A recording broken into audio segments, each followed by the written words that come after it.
तो गाइस ये नेपाल बॉर्डर से मैं 2 पैसेंजर को लेके छोड़ने आया था। तो नेपाल में फ़र्स्ट कमाई देखिए टैक्सी में, मेरे टैक्सी में ये उन्होंने इंडियन पैसे ही दिया लेकिन 200 रुपये। तो ये फर्स्ट कमाई of my Nepal internal tour. So ये देखिए नेपाल का काली नदी है, ये सूखा हुआ है, और ये नेपाल का छोटा गांव है। ये देखिए ये बॉर्डर का छोटा सा गांव है।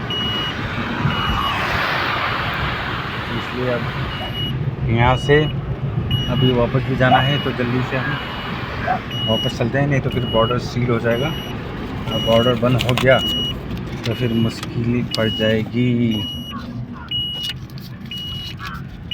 तो गाइस ये नेपाल में गोलगप्पा बेच रहे हैं आंटी जी।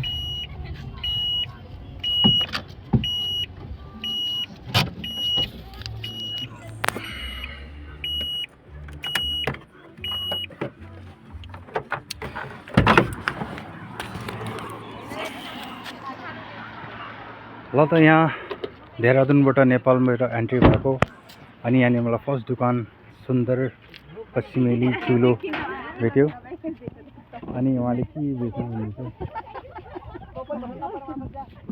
दिदीले के बेच्नु भएको? ए पानीपुरी, पानी पुच्का भन्छ है यहाँनिर। आमा पानी पुच्का गोलो रहेछ। एउटा एउटा हेर्दा पनि पाउँछ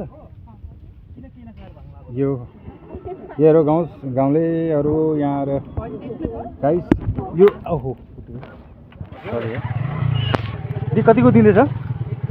पानीपुरी 10 को 4वटा। 10 को 4वटा मलाई दिनुहुन्छ, 10 को 4वटा। तो गाइस यहाँ नेपालमा आएर अब तपाईँहरूको काली नदी मैले देखाइहालेँ। अनि यहाँ सानो सा गाउँ हो नेपालको। अनि मोमो पनि छ दी? मोमो पनि छ?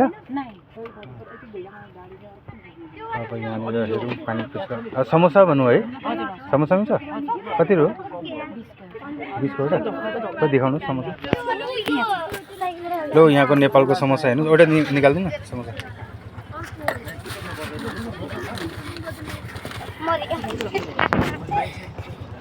तो गाइस यो 20 रुपियाँको नेपाली 20 रुपियाँ? हजुर।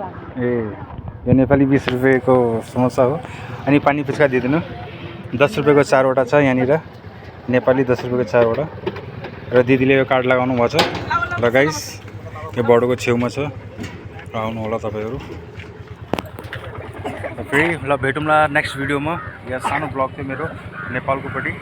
अब यो नेपालमा अब यहाँदेखि बर्डरदेखि वापस जानुपर्छ, न त टाइम पुरा भएर फेरि यही नेपालमा बस्नु पर्ला। Okay guys, see you next video.